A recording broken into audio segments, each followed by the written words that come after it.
Please join me in welcoming to the stage our moderator, Adrienne, Adhami, a well-being coach, author, and host of the Power Hour podcast, Kayla Jeter, wellness consultant, digital creator, and founder of 100 Miles of Summer, Curran, Swint, founder Kings Rule Together and Queens Rule Together, Izzy, Seidel, founder Sad Girl Track Club, and last but certainly not least, Savannah, Sachdev, content creator and founder of Confused Running Pals. Please welcome.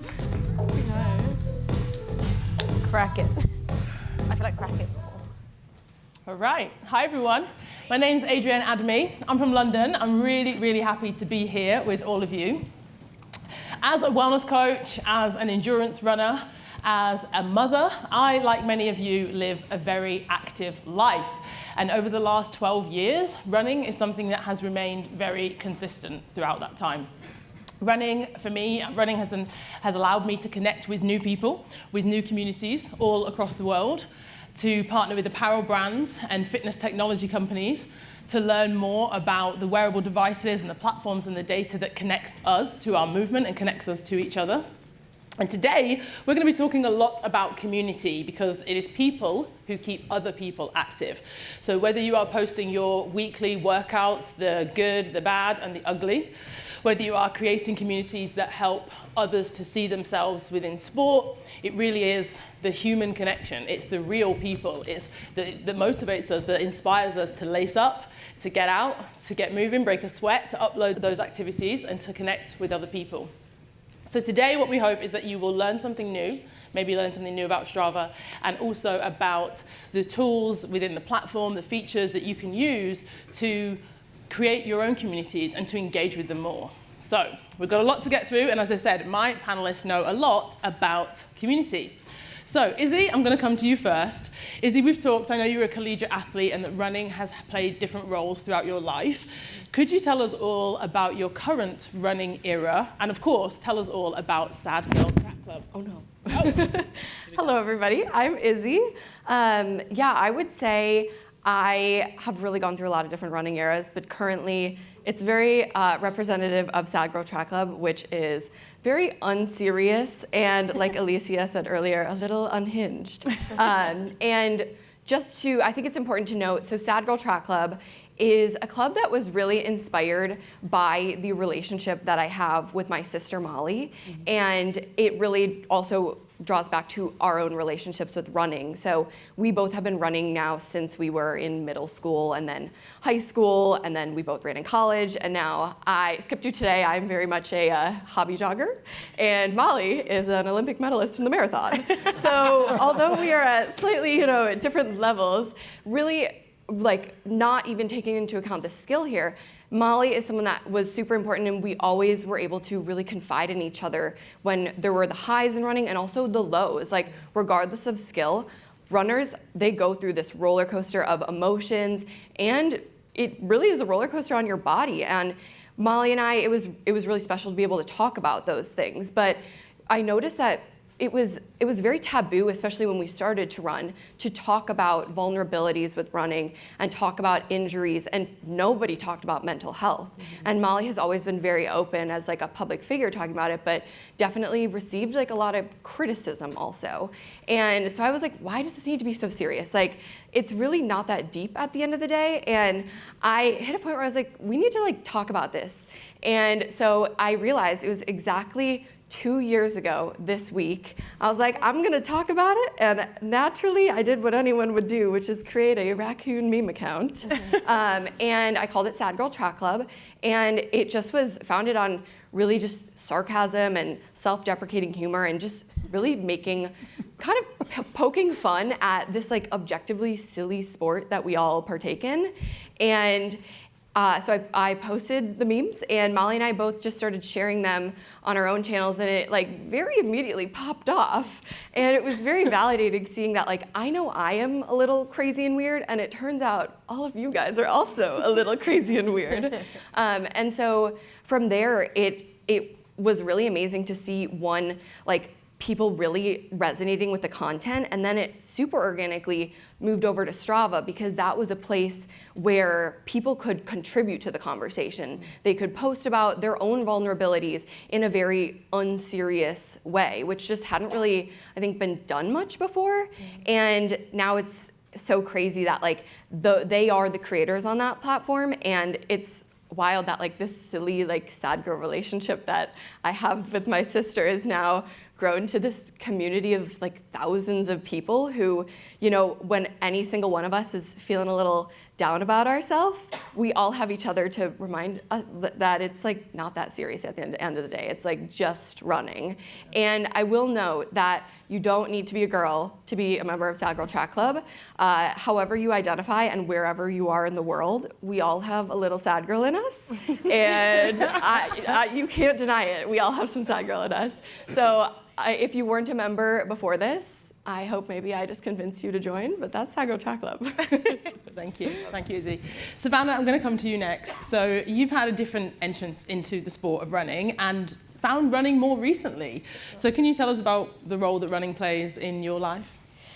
For sure. Okay, it works good. Okay. I found running a little bit more recently during lockdown. So I started a running streak during lockdown, and I've basically run every day for almost 3 years. And I'm sure like a lot of us struggled quite severely with my mental health during lockdown. The combination of like I got sacked from my job, my family are pretty strict, like I was dating. It was difficult. Still with him now, so we won't go into too much detail. But very quickly needed to lean on running. But the thing that I found, have started to find difficult is that the more I've got into it and the bigger my account has grown, the more I'm being pushed into like creating an offline community. And I'm very much like solo girl. Like I get really nervous in groups. Like this is difficult, you guys. I'm trying to look over here. Like, as beautiful as you all look, like I'm up here like shaking. Like, but I think the thing that I found really quickly is that there is a community of people that also are really good being by themselves and wanting to be alone. And like for me personally, I do really struggle with my head, and I have a lot of family obligations, and I can't always be the first to like go to community events, and I also don't always want to, but I can be funny and weird online, and I can be myself from the comfort of my own bedroom, you know? And for me, like both my culture and my personality lends itself to me doing everything for everyone else but me. Mm-hmm. And running is the only time that I feel, I've kind of forgotten the question, I'm just going to keep rolling with it. Running is like the only time that I actually give myself a minute, and that's kind of where the run streak came from. Like I made the rule for myself really early on that I was just going to get out for 10 minutes a day, a minimum of 10 minutes a day. And initially when I started it, I found it to be the only time that I was saying no to other people. Mm. Like it was like, no, I actually don't want to come to drinks with you. I want to make sure I get up early and do this for myself. No, I'm not going to come like serve at your dinner table. I'm going to give myself this time. Like, and it's given me so much confidence and so much strength in other aspects of my life. Like it's translated into so many other areas, and I'm just so grateful that I've started. And so like, yeah, I love my community, but I think my community is slightly different in the sense that mine's like very much online, and I probably am going to keep it that way. I like that. Yeah. I think many of us can relate to that feeling of running can be a nice solitude, especially as a mother, and also relating to finding an online community. You know, I mentioned when I started running myself, none of my friends had kids, and none of my friends were runners. So I found my people through these online communities. Now, Curran, I want to talk to you about this because we're talking very much now about, you know, these digital platforms, digital communities, but you've created Kings Rule Together and Queens Rule Together, and they have a massive in real life, you know, in-person impact. So how do you, I guess, bring those two things together, the online community and then those in-person moments?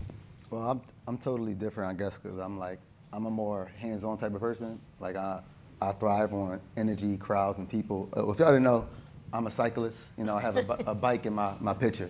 I'm a proud cyclist. Woo! I had to represent first and foremost. But starting cycling in 2017, we pretty much, you know, we didn't have a lot of representation in my area in Philadelphia.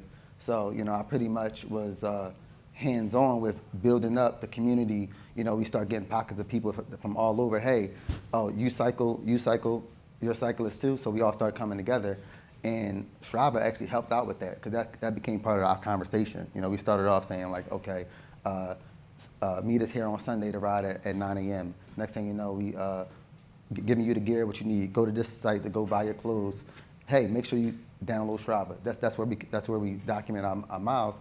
As we all say, if it's not on Strava, it's nowhere. Didn't happen. So because of that, that allowed us to really emphasize our community, expand our community. We expanded it from starting off with 4 members in 2017, and then in 2019, after continuously, hey y'all, come out on Sunday. We trying to have a ride. It started off as 4, then it was 9 people. So now we had a group of 9 people, small little pockets of people that's coming out to come ride with us. But on Strava, that's where we all would communicate. We would all communicate at. We always see all of our data, our rides. We started motivating each other and stuff like that. So from there, from our constant, content and pushing out social media and things like that, we were able to just build more community through that. So doing more rides, starting off as little 20-mile rides, 25-mile rides, and then when we had a goal to do 65 miles, we rode from Philadelphia to Atlantic City, New Jersey. I seen how big the community actually could be, because at that point, I just knew about a few different people from all over, but on this ride in particular, it was bib numbers that had over 2,000. It was over 2,000. Wow. They blocked off the Ben Franklin Bridge. I'm like, yo, is this many people out here? So I'm like, so all my friends who I was just telling somebody this the other day, all my friends who I started with, only one other person rides now. So the 9 people who we started with, only 1 rides. But I seen the vision. I'm like, look, this can be something big. I enjoy this. I enjoy the camaraderie. I enjoy the community. And from that, I was able to foster more people from all over the world. So now we have a growing number of 400 members, active members, and 22 states, 5 countries. So we constantly are pushing that narrative and that agenda. So. Great. Thank you. Kayla. Okay, so what I think is really cool about the platform and the community that you've built is that you've both grown together, and it just, if you've seen it, if you know, the energy, and yeah, I want to be a part of it myself. So can you tell us about your community? Sure.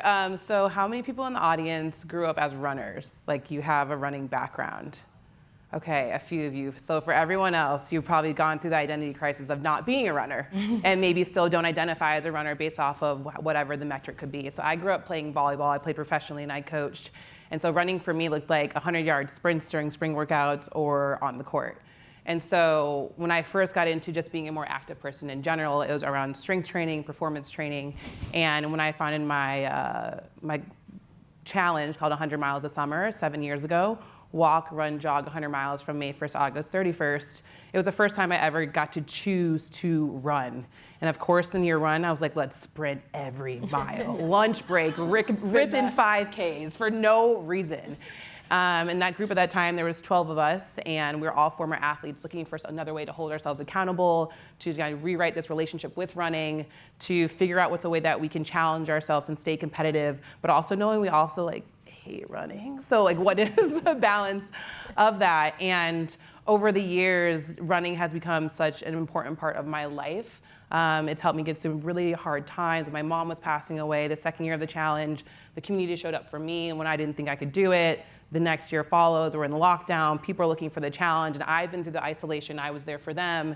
And as we've just grown through people who don't identify as runners or don't have this traditional running background, to now finding a way that we can hold ourselves accountable, we can choose to walk, jog, run, or roll. We don't have to be there. And knowing every single time that we lace up, it's really for yourself. When I think about the community that the challenge serves, now going to a 7th year, we were on Strava last year, we had over 260,000 people sign up.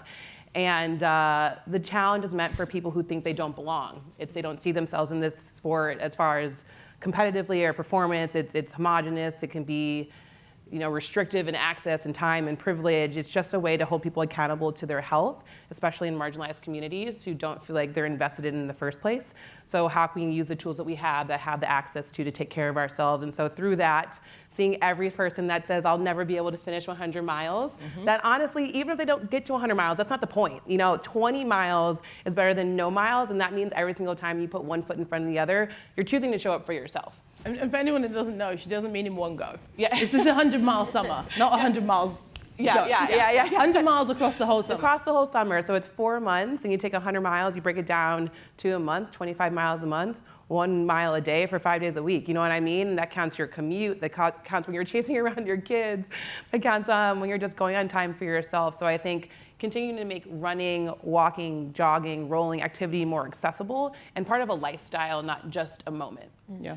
I love it. I think challenges and having those goals, like you say, breaking them down for people, that's something that motivates myself, but also my community as well, to kind of say, it doesn't have to be, how it works for you. Are you walking, running, cycling, whatever? Breaking it down in that way, I think is great.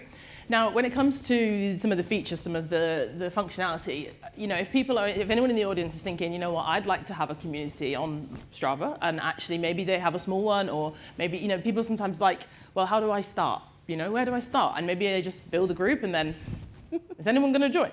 So Izzy, I'm going to ask you first, what would your advice be using the platform, using the tools, the features that are there to encourage people to be able to engage with the community and grow it?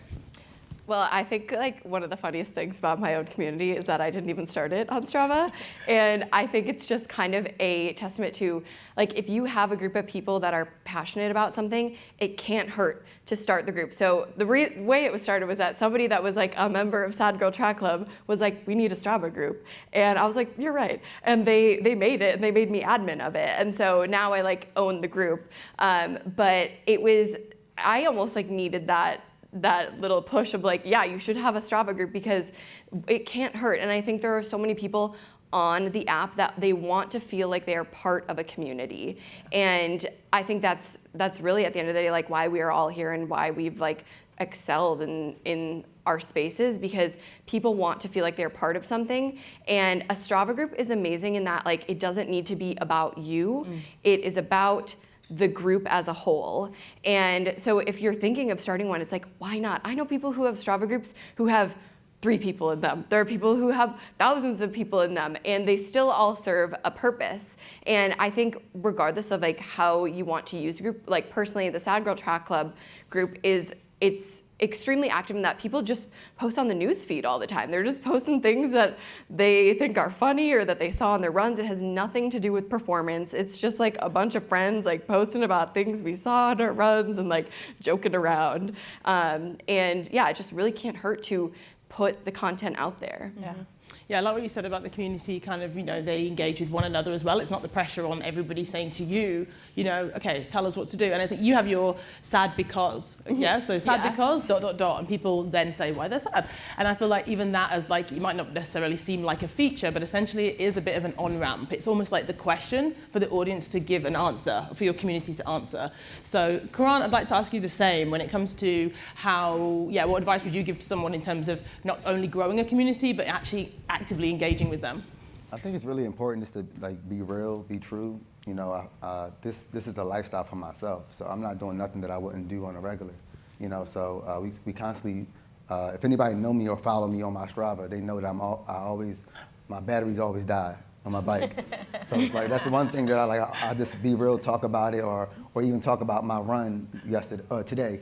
For all my runners up here, we was running together, so the run that I had today, come on, give it up. I ran today. Yes. I pretended to run today. You did. It was funny because we was actually running, but I only was running really when the camera was on. Come on. All right, so that's my annual run. I ran last year, Camp Strava. But on my Strava, I did say, hold me accountable, because, I want to continue to run. So all my runners out there, if y'all doing something in Philly or somewhere else, hold me accountable. I want to get out there and run. So basically we continue to document ourselves, and because we also since we started from the bottom, meaning cyclists who they're technically not cyclists at all yet. They're just people that's looking for community. It's hard for you to find friends as you get older. Mm-hmm. So once you have a common denominator where it's okay, hey, it's something I'm interested in, which is cycling. Okay, now we all come together. Now we have a collective of people that can actually go out and have a good time, whether it's riding a bike, whether it's going bowling, whether it's doing other things. So now, you know, because of that, we also travel all over the world doing these things. So we travel different places. We document ourselves, Strava, social media, doing challenges on there as well. So the challenges actually helps us do a lot of different things and on the feed. And then everybody also has their name. If they're KRT or QRT, Kings Are Together, Queens Are Together, or also racing, have KRT Racing, QRT Racing, so they identify by those things. So that helps us out a lot. So. Right. So the challenges, yeah, like I say, challenges, I feel like for some people it doesn't have to necessarily be performance based, but it's just something, as you say, that motivates you, especially if you live in the UK where the sun is not shining, and if you're like me and you don't want to run in the rain. Honestly, if I didn't have a monthly challenge to run for, I wouldn't run. I'll be like, I'll wait till summer. So, okay, you mentioned social media as well. Savannah, I'm gonna come to you next. So, how do there's different social media platforms, and you have a community on Strava, but also on other social platforms as well. What would you say is the main difference between the community, the interactions, the engagement on Strava compared to other social platforms? Yeah, do you know, it's so different. But actually, just to jump onto something Izzy said, the minute you said about you not realizing and you creating your group made me realize that the same thing happened to me 2 years ago. Like I don't know if Fraser's in here or if anyone knows Fraser. I was in Canada and I was like, I might see if anyone wants to hang out with me and go for a run club. And he was like, I'm gonna set you up a run club right now. And then like 50 people turned up, and then like it's like a couple years later and there's like a few thousand people in this group. And I was like, I was so busy thinking no one liked me and I was so weird and so lonely that I didn't realize everyone else feels exactly the same way too. And like now it's like a little community that I didn't even have the confidence to start, which is actually so crazy. Thank you, Fraser, if you're in here. You're the best. He's so great. But as for your question... Yes, I was asking you about how the community is different because on Strava to other social media. Right, she's loosening up now, okay. So I personally think, like I don't know how you guys feel, but sometimes I don't go to social media to see how fast you run. I don't go to Instagram to see how fast you run and like how much better you are than me. Like I feel like sometimes I look on my stories and I like see someone running like a 350 kilometer and calling it like an easy paced run, and that makes me feel stressed. And I feel like a lot of my community is starting to feel the same. So what I try to do is I try and really separate like my Strava is the data and how I felt around the workout. And what I'm realizing is that when people want to see that data, they come specifically to my Strava to find that out. They come there to be motivated, and there's nothing but the facts. Like it's not fluffy, whereas my social media is fluffy. Like it's purely fitness focused, and I think that's so fun. And yeah. I mean, I was talking to somebody about this recently and saying how Strava essentially, I know we have kudos and likes, but the reality is, I mean, from my experience, I would love to know what you think. There's no other social media platform like Strava. Nobody's coming on Strava in the morning and going, don't like you. Don't like, do you know what I mean? Like everyone's there just being like, oh my gosh, good job. You got out of bed at what time to do a run? You know, and I feel like that kind of, we talk about good vibes or positivity but we need, let's be honest, there's a lot of challenging things right now. And I feel like we need to see more of that kudos online and offline as well. Definitely never had like a troll on Strava. No, right, exactly. Trolls on Strava, is that a thing? Never. Kayla, how about you? How would you compare the two between different platforms, social media and Strava, as it's becoming more social? Yeah, Strava for me, I think, is like receipts for myself.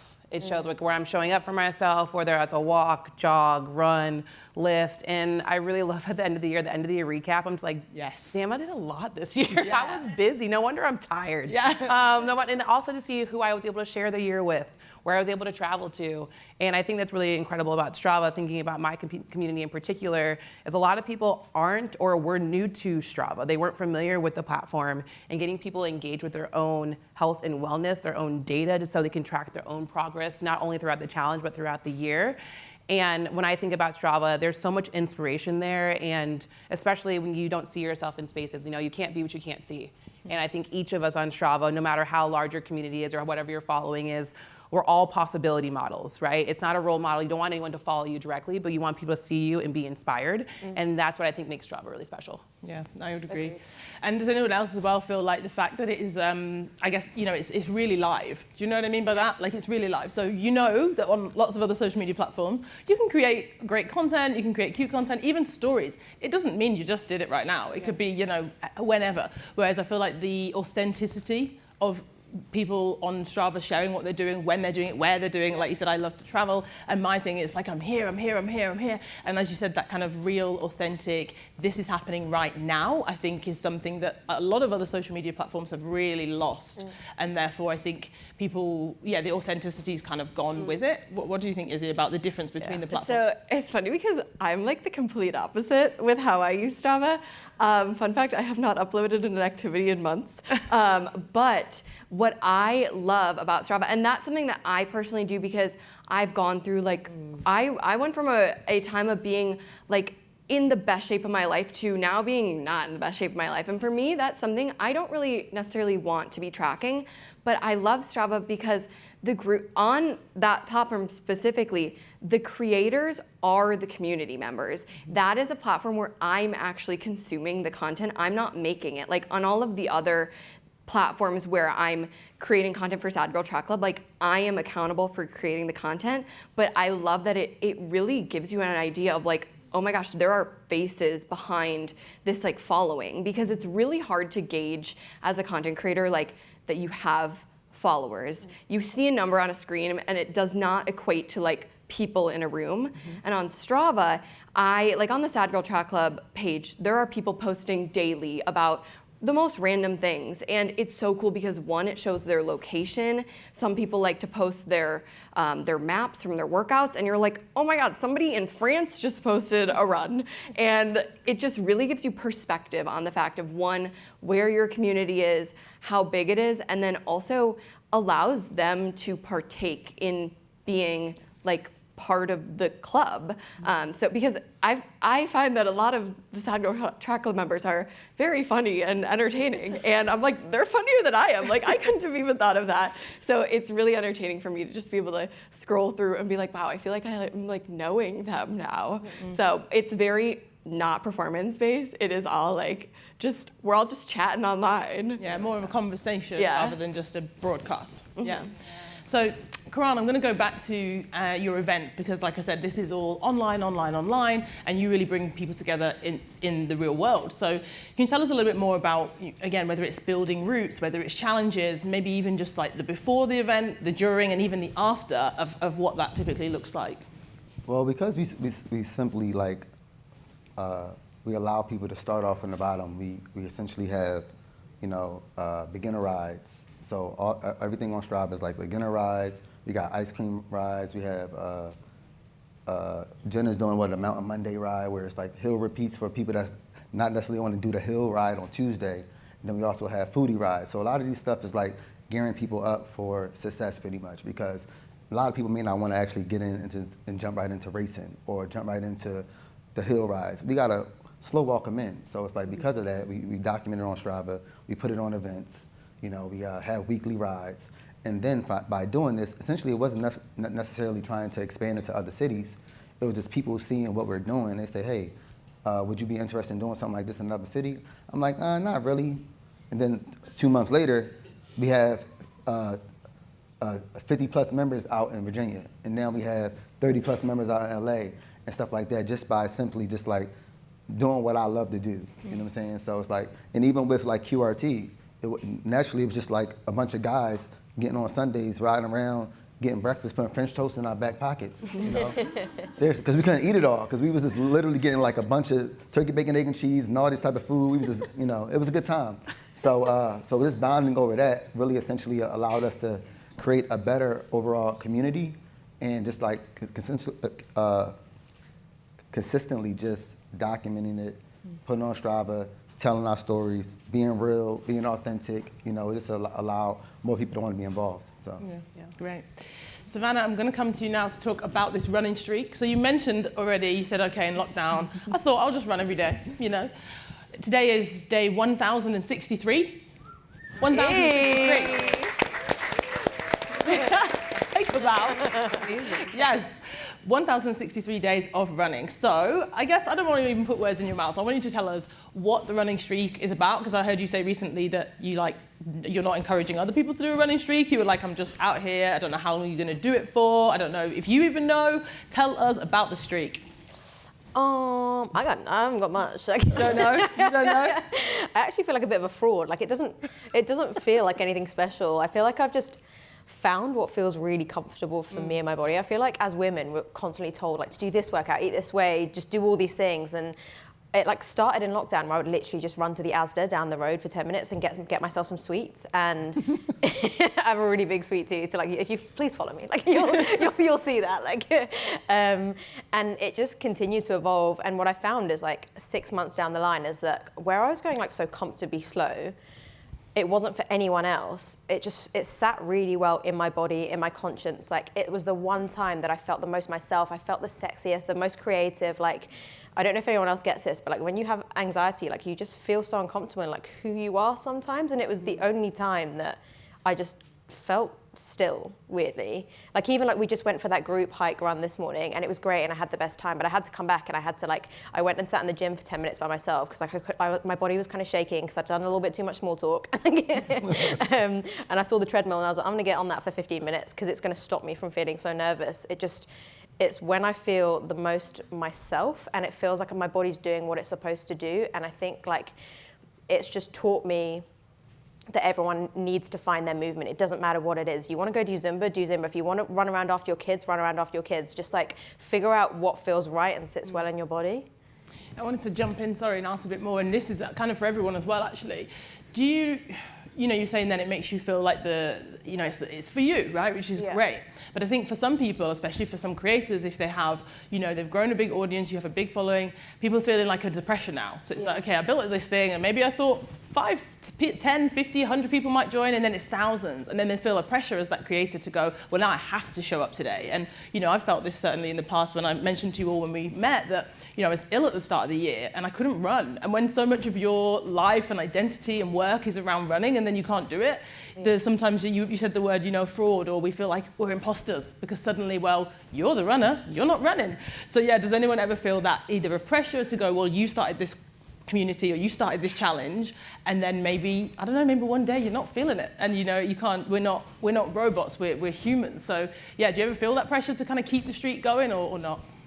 Honestly, I have felt so ostracized and so different from everyone my whole life that I just don't give a crap about if it's not really for anyone else but me. And I know other creators feel super different and I see how it would start to feel performative, but I've lived for everyone else my whole life, and I feel like as an adult now, it's been 30 years, I'm done with that. It is just solely for me. Yeah. Must be nice.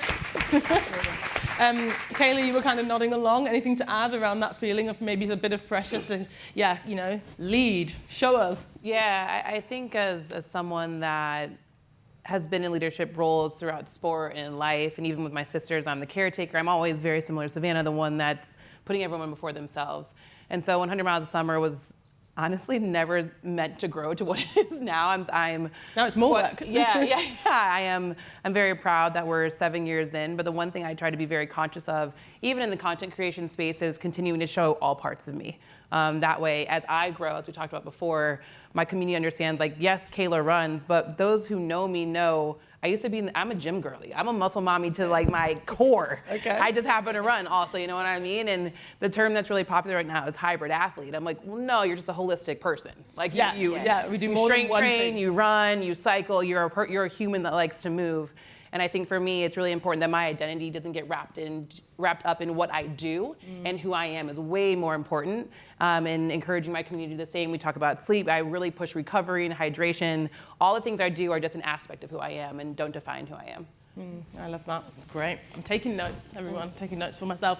Okay, Izzy, we're going to talk a little bit about brand collaborations and partnerships, because I think both of us recently have had opportunities where we might be working with a brand and there might be, a scope of work with the usual kind of whatever social platform the deliverables are on. And then adding onto that now, they want you to share these collabs on Strava, whether that's through images or through videos or through tagging the brand themselves.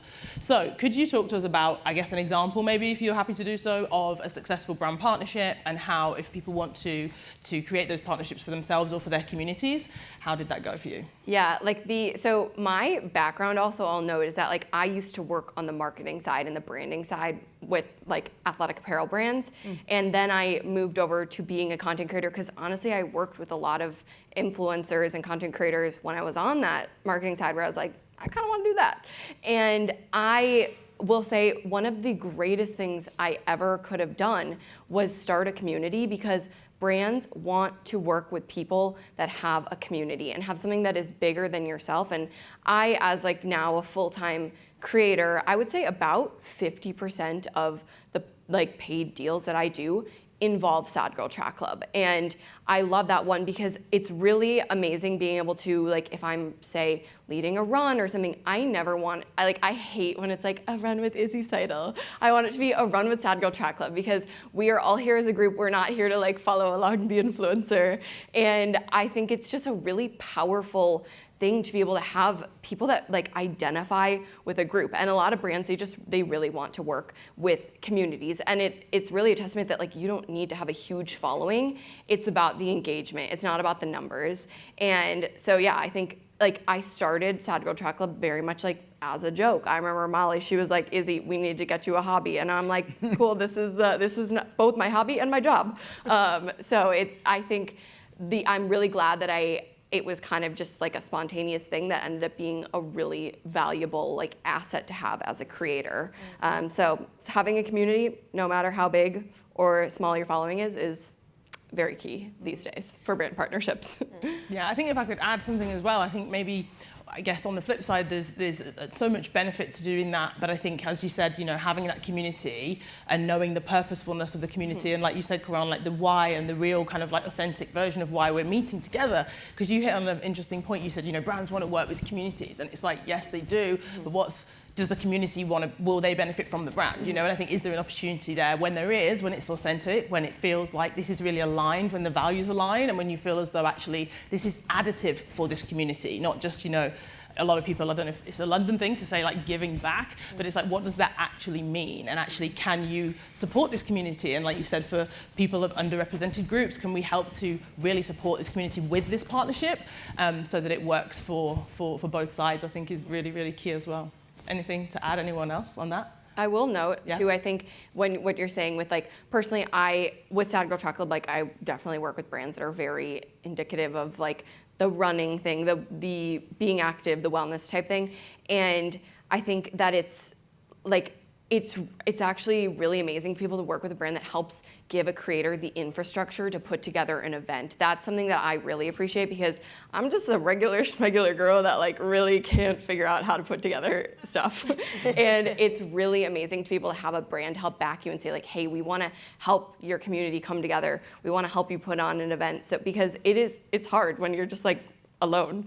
And that's one thing that I really appreciate that a lot of brands are investing more in. Yeah, great. Okay, well, I'm conscious of time. I want to keep us on schedule. So I'd like for each of you, we'll start at the end, Savannah, we'll come this way, for each of you to share maybe one thing that you would like the audience to know, a message, if there's anything you'd like to share with the audience here and also online before we go.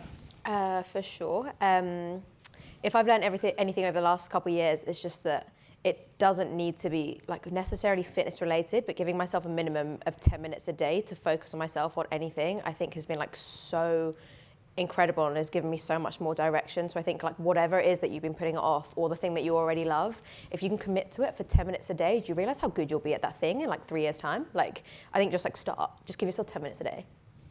Great. Curran? I would say, success takes time. So your journey that you're on, be patient with yourself. Like this time last year, I was sitting in the back of the room as an attendee, and now it's like I told myself like, hey, when I come out here, last year I was very intentional about what I was doing, and I wanted to come here and connect with as many people as I can, so I can put myself on this stage and be a representation of myself and my community.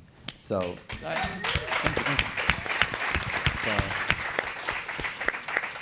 So being very intentional about what you're trying to do, whether it is that you want to do is fitness related, or even like myself, I have 2 kids, so I'm very intentional about making sure I'm setting myself up and my children for success. So success takes time, though. My kids take time as well. We talked about that. Have patience. That's another thing. Yeah, we talked about that. Yeah. Okay, thank you. Another conversation. Izzy? Yeah, I think like the biggest thing that I try to preach is that in like the least annoying way, is that like it's really not that deep. Like it's running, it's silly, it's a sport that we do for fun, and I've definitely been on the side of running where it's like ruled my life in a very unhealthy way. And I'm finally at a point where, sure, I'm not as fast as I used to be, but I have a better relationship with running, and it's nice to be able to share that with a lot of people that like at the end of the day, this is a silly sport. And I love that we all love this silly sport, but it's really not that deep. Just remember that. It's just running. Thank you. Kayla? Yeah. Well, come on, let's do it this afternoon. I will speak just to the last thing we noted around like communities and cultivating the community in a way that's conscious. Especially everyone here and everyone that's viewing, just know you're a mobile flower and you're responsible for protecting the communities that you serve and honoring the cultures that you represent. The word community is very trendy, very flashy right now, and aligned partnerships could not be more important. Really respect the people that show up for you, that live your mission forward, and give more than you take. Give more than you take. Yes. Woo-hoo.